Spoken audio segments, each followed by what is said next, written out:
আর আজকে আমরা এই মুহূর্তে হাইপার টেনশন নিয়ে আলোচনা করব। সারা পৃথিবীতে বহু মানুষ হাইপার টেনশন সমস্যায় ভুগছেন। ভারতে 20 বছরের বেশি বয়সীদের মধ্যে রিসার্চ করে দেখা গেছে প্রায় 20 থেকে 25% এই সমস্যায় ভোগে। তাছাড়া 40-এর ওপরে 50 ওপরে হাইপার টেনশনের প্রবলেম দেখাই দেয়। তাহলে এই হাইপার টেনশনের উপসর্গ কী?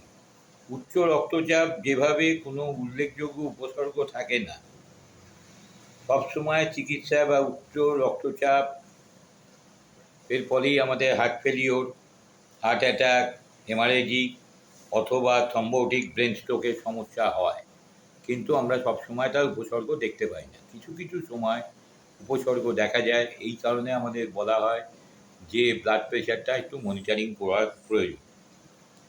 বহু ক্ষেত্রে আমাদের উপসর্গহীনই থাকে, তবে কিছু কিছু ক্ষেত্রে উপসর্গগুলো যেটা থাকে সেটা হলো মাথা ব্যথা, একটি বড় উপসর্গ। মাথার সামনের দিকে অর্থাৎ কপালে এই সব অঞ্চলে ব্যথা হতে পারে, অথবা পেছনের দিকেও ব্যথা হতে পারে। আবার কারোর মাথা ঘোরারও কিছু প্রবণতা দেখতে পারে। কারো কারো ক্ষেত্রে শ্বাসের টান, প্যালপিটেশন অফ হার্ট, এই সমস্তগুলোও দেখা দিতে পারে। কোনো কোনো ক্ষেত্রে সরাসরি স্ট্রোক নিয়ে হাইপার টেনশানের সমস্যা দেখতে পাওয়া যায়। কোনো সেরকম উপসর্গই ছিল না, বা ছোটোখাটো উপসর্গ ছিল, সেটাকে সেইভাবে দেখা হয়নি। অনেক সময় বুকে চাপ ব্যথা হয়। এই সমস্ত ক্ষেত্রগুলো কিন্তু হাইপার টেনশানের একটা বড় বিষয়। তাছাড়া যে সমস্ত ব্যাপারগুলো দেখা যায়, যে সেকেন্ডারি যে সমস্ত ব্যাপারগুলো হাইপার টেনশানের জন্য দায়ী থাকে, সেটা হলো যে আমাদের কিডনির সমস্যা যদি বেশি থাকে বা কিডনির কিছু সমস্যা থাকলে আমাদের হাইপার টেনশনের হওয়ার চান্স বেশি। যেমন হচ্ছে ক্রনিক পাইলোনেফ্রাইটিস, এর একটা অন্যতম কারণ। তাছাড়া ক্রনিক কিডনি ডিজিজ যদি থাকে, ক্রনিক রেনাল ফেলিওর যদি থাকে, অ্যাকিউট রেনাল ফেলিওর যদি থাকে, এই সমস্তগুলো থেকে এবং আরও কয়েকটা সমস্যায় আমাদের কিন্তু উচ্চ রক্তচাপের পরিমাণ বাড়তে পারে, অর্থাৎ হাইপার টেনশন আসতে পারে, এবং এইগুলো কিন্তু আমাদের একটু খেয়াল রাখা দরকার।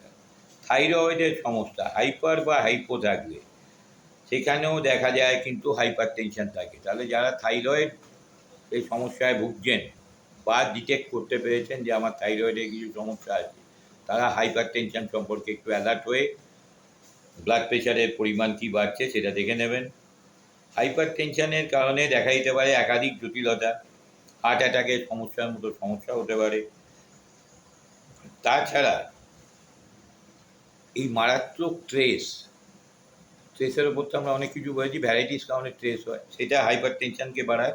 আপনি লক্ষ্য করে দেখবেন যে আপনার কোনো দিন হয়তো অনেক বেশি চাপ তৈরি হয়েছে কোনো কর্মজগতে, কোনো পারিবারিক জগতে, অতিরিক্ত দুশ্চিন্তা বা চাপ তৈরি হয়েছে, তখন হাইপার টেনশন হবে। এবং আপনি যদি হাই প্রেশারের পেশেন্ট হন বা প্রেশারের ওষুধ খাওয়া পেশেন্ট হন, তাহলে আপনি অবশ্যই একটু প্রেশার চেক আপ করিয়ে দেবেন, এবং বাড়িতে যদি রাখতে পারেন তাহলে সবথেকে ভালো হয়। পরিবারের কেউ আপনার প্রেশারটা প্রপারলি যদি মাপতে পারে তাহলে মেপে নেবেন। এবার হচ্ছে মাত্রাতিরিক্ত কোলেস্ট্রল, সুগার কিন্তু হাইপার টেনশনের একটা বড় কারণ। যদি কোলেস্ট্রল মাত্রাতিরিক্ত হয়ে যায়, সুগার যদি মাত্রাতিরিক্ত হয়ে যায়, এবং এখান থেকে কিন্তু হার্ট ফেলিওর হওয়ার সম্ভাবনা থাকে, তাহলে হাইপার টেনশনকে আমাদের কন্ট্রোল করতে হবে।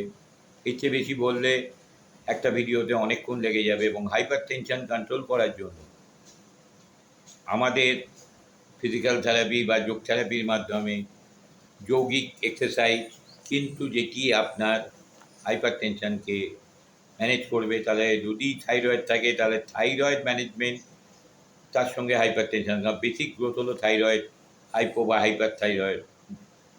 আপনার যদি দেখা যাচ্ছে সুগার আছে, আপনার যদি দেখা যাচ্ছে কিডনিতে কোনো সমস্যা আছে, এই সমস্ত দেখে নিয়ে তার উপর বিচার করতে হবে। এবং সবথেকে বড় জিনিস, যত আমরা স্ট্রেস ম্যানেজমেন্ট করব, তাহলে কুইকলি আমাদের কিন্তু ব্লাড প্রেশার সেটি ওপরের দিকে যেতে পারবে না। তাহলে ব্লাড প্রেশার বা হাইপার টেনশন যদি ম্যানেজ করতে হয়, তাহলে অবশ্যই ধীর স্থির শান্তভাবে জীবনযাপন করতে হবে এবং মাথার মধ্যে অতিরিক্ত প্রেশার নেওয়া যাবে না। এবং আমরা প্রত্যেকটা কাজ যদি সূক্ষ্মভাবে বিচার করি, যে কোন কাজটা আমাদের পক্ষে কখন হওয়া সম্ভব এবং কেন হওয়া সম্ভব নয়। আমরা এই না আর হ্যাঁর মধ্যে পার্থক্যটা বুঝতে পারি না বলে প্রত্যেকটার দিকেই টার্গেট ওরিয়েন্টেশন করি। এই কারণেই কিন্তু আমাদের কিছু সমস্যা দেখা যায়। তো আপনারা প্রত্যেকেই একটু নিজেকে যদি কন্ট্রোল করতে পারি আমরা, বা আপনারা করতে পারেন, তাহলে কিন্তু আমরা এই হাইপার টেনশনের সমস্যা থেকে অনেকটা দূরে থাকব। এবং আজকে ঘর ঘর দেখা যায় প্রত্যেক পাড়ায় 10 জন, 5 জন, 15 জন হেমিপ্লেজিয়া প্যারাপ্লেজিয়ায় আক্রান্ত। সেখানটা আমরা অনেকটাই প্রোটেকশান দিতে পারবো।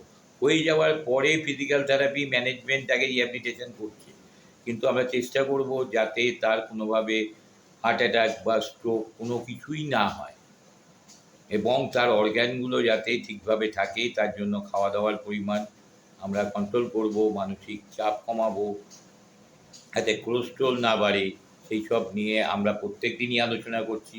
এবং আপনাদের যদি আরও বিস্তারিত জানতে হয়, আমাদের সপ্তাহে 2 থেকে 3টে দিন অনলাইনে ফ্রি কনসালটেশনে ক্লাস হয়। আমরা তলায় নাম্বার দিয়ে দেবো, আপনারা তাতে যোগাযোগ করবেন এবং প্রত্যেকেই সাথে পার্টিসিপেট করতে পারেন। নমস্কার।